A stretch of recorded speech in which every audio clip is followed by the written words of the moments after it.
ಈ ಪ್ರೊಟೆಸ್ಟನ್ನು ಮಾಡೋದಕ್ಕೆ ಯಾವುದೇ ರೀತಿಯ ದುರುದ್ದೇಶ ಅಂತೂ ಇಲ್ಲ. ಏನಕ್ಕಂದರೆ ನಮ್ಗೆ ಬೇಕಾಗಿರೋದು ಸ್ಟೂಡೆಂಟ್ಸ್ ಮೇಲೆ ಆಗಿರ್ತಕ್ಕಂಥ ಹಲ್ಲೆ ಮತ್ತು ಅದಕ್ಕೆ ಒಂದು ನ್ಯಾಯವನ್ನು ನಾವು ಕೇಳ್ತಿದ್ದೀವಿ ಅಷ್ಟೇ. ನಾವೇನು ಟೆರರಿಸ್ಟ್ ಅಂತೂ ಅಲ್ಲ. ಆ ರೀತಿಯಾಗಿ ಲಾಟ್ರಿ ಚಾರ್ಜ್ ಮಾಡುವಂಥ ಅವಶ್ಯಕತೆ ಏನು ಇರಲಿಲ್ಲ. ಸೊ ಈಗ ಪೊಲಿಟಿಷಿಯನ್ಸ್ ಎಲ್ಲ ಏನು ಮಾಡ್ತಿದ್ದಾರೆ ಅಂತ ನಮಗಂತೂ ಗೊತ್ತಿಲ್ಲ. ಪಾರ್ಲಿಮೆಂಟಲ್ಲಿ ಕೂತ್ಕೊಂಡು ನೀವು ಏನು ಮಾಡ್ತಿದ್ರು, ಯಾರಿಗೆ ನ್ಯಾಯ ಕೊಡ್ತಿದ್ರು ಅಂತ ಗೊತ್ತಿಲ್ಲ. ಇಲ್ಲಿ ಆಗ್ತಕ್ಕಂಥ ಅನ್ಯಾಯ, ರೇಪ್ ಆಗಿರ್ಬೋದು, ಮತ್ತು ಸ್ಟೂಡೆಂಟ್ಸ್ ಮೇಲೆ ಆಗಿರ್ತಕ್ಕಂಥ ಹಲ್ಲೆ ಆಗಿರ್ಬೋದು. ನೀವು ಏನು ಮಾಡ್ತಿದ್ದೀರಿ ಪಾರ್ಲಿಮೆಂಟಲ್ಲಿ ಕೂತ್ಕೊಂಡು? ನಮಗೆ ಏನು ಬೇಕಾಗಿಲ್ಲ, ಸ್ಟೂಡೆಂಟ್ಸ್ಗೆ ಮತ್ತು ಅವ್ರ ಫ್ಯಾಮಿಲಿಗೆ ಕಾಂಪನ್ಸೇಷನ್ ಬೇಕು ಅಷ್ಟೇ. ಮತ್ತು ಸ್ಟೂಡೆಂಟ್ಸ್ ಮೇಲೆ ಆಗಿರ್ತಕ್ಕಂಥ ಅನ್ಯಾಯಕ್ಕೆ ನ್ಯಾಯ ಸಿಗಬೇಕು. ಈ ಹಿಂದೆ ಎಷ್ಟು ಜನರ ಕೈವಾಡ ಐತಿ ಅದಕ್ಕೆಲ್ಲ ನ್ಯಾಯ ಸಿಗಬೇಕು.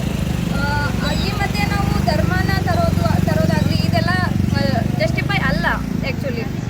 ಅದಾಗಿರ್ಬೋದು. ಮತ್ತು ಪೊಲಿಟಿಷಿಯನ್ಸು ಈ ಥರ ಜನಗಳಿಗೆ ಏನೇನು ಪ್ರಾಬ್ಲಮ್ ಆಗ್ತಿದೆ, ಜಸ್ಟ್ ಈವನ್ ಸ್ಟೂಡೆಂಟ್ಸ್ ಅಷ್ಟೇ ಅಂತ ಹೇಳ್ತಿಲ್ಲ ನಾವು, ಯಾವುದೇ ಆಗಿರ್ಬೋದು. ಈ ಥರ ಪ್ರತಿಭಟನೆ ಮಾಡಿದಾಗ ಬಂದು ಏನಾಗಿದೆ ಏನಿಲ್ಲ ಅಂತ ಕೇಳಬೇಕು. ಅದು ನಮ್ಗೆ ಬೇಕಾಗಿರೋದು.